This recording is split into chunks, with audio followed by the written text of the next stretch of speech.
Hello everyone, আসসালামু আলাইকুম। আশা করি যে যেখান থেকে দেখছেন সবাই অনেক বেশি ভালো আছেন। আর এই বছরের প্রথম আমের আচার, এটা অবশ্য প্রথম না, আরও একবার বানানো হয়েছে, তখন এত তাড়াহুড়ার মধ্যে বানানো হয়েছে যে আর শেয়ার করা হয়নি।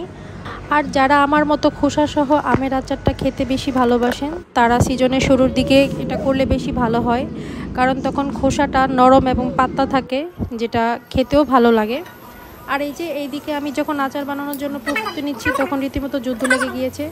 সে এই সরিষার দানাগুলো খেয়ে ফেলছিল, এটা ধরছিল ওইটা ধরছিল। যাই হোক, যুদ্ধগুলো কন্টিনিউ রেখে আমি আমার কাজগুলো করে যাচ্ছিলাম এবং সে আমাকে ফলো করছিল এবং আমি কি করছি সেটা খুব ভালো করে দেখছিল। আমি কিচেনে কাজ করার সময়টা সে কিন্তু আমার সাথেই থাকে এবং নিচে যে হাঁড়ি পাতিলগুলো পড়ে থাকে সে ওগুলো নিয়ে খেলাধুলা করে। আসলে মেয়ে বাবুগুলা ছোট থেকেই ঘর সংসার টাইপের খেলাধুলা করতে কিন্তু বেশ পছন্দ করে।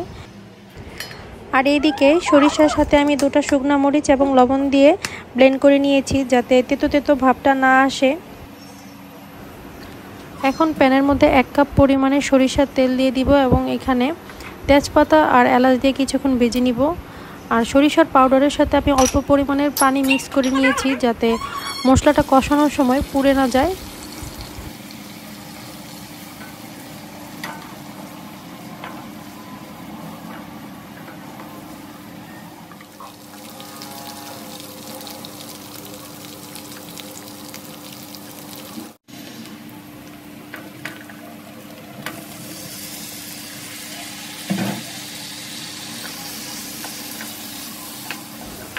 আম যখন রোদে দিয়েছিলাম তখন আমের গায়ে মোটামুটি হলুদ মরিচ লাগানো ছিল, তাই খুব বেশি পরিমাণের আর মশলা অ্যাড করিনি।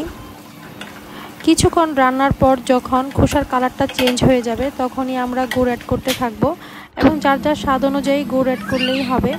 তো আমার আমগুলো অনেক টক ছিল তাই আমার ভালো অ্যামাউন্টের গুড় অ্যাড করতে হয়েছিল। আমি এখানে ঝোলা গুড়টা ব্যবহার করেছি। আপনাদের কাছে যেই গুড়টা থাকবে বা চিনি থাকলে চিনি ইউজ করতে পারেন, ওটা সমস্যা নেই। গুড়টা দেওয়ার পর দেখবেন কিছুক্ষণ পর পানি বের হওয়া শুরু হচ্ছে এবং ওই পানি দিয়ে কিন্তু আমগুলো সিদ্ধ হয়ে যাবে।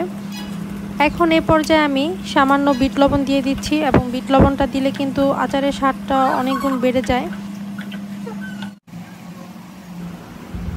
এখন অ্যাড করে দিয়েছি 1 টেবিল চামচের মতন ভিনেগার, যেটা আমাদের আচারকে অনেক দিন সংরক্ষণ করতে সাহায্য করবে।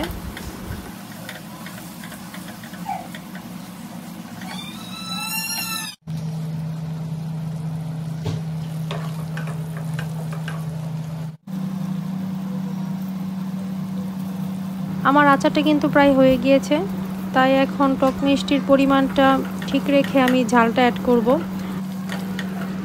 এবারের আচারে আমি ঝালটা একটু সাবধানেই অ্যাড করছি, কারণ গতবার আচারে আমি অনেক ঝাল দিয়ে ফেলেছিলাম।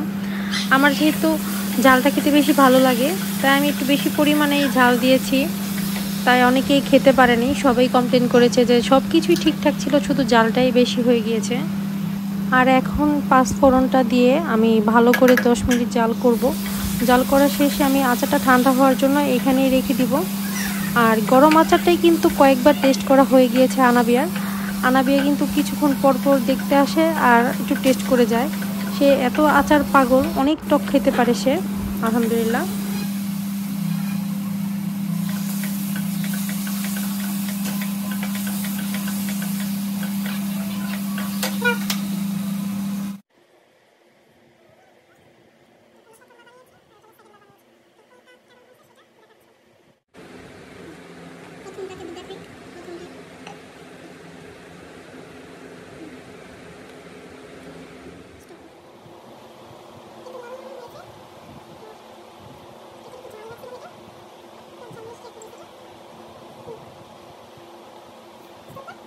পরে যে বানিয়েছি দুটোতে যেটাই করেছি, দুটো একই রকমই, শুধু একটা নরম রেখেছি আর একটা শুধু ড্রাই করে ফেলেছিলাম, এই আর কি।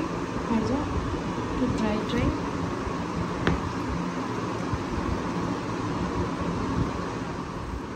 এই যে দুই সময়ের আচার।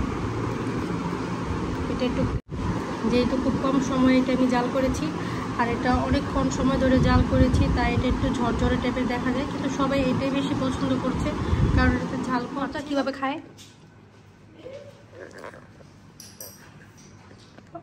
বসে নিছে।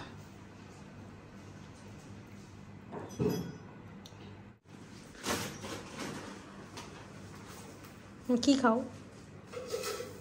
আছি।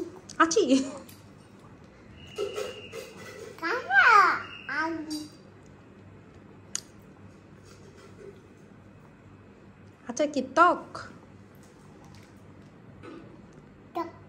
টক। আচ্ছা কি আম্মু?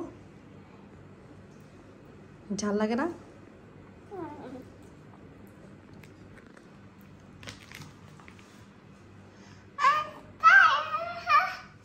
পুরো রেখে খাইস না। খায় না। ওর একটু দিয়ে নিও। বলে আমাকে একটু দিও।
Okay.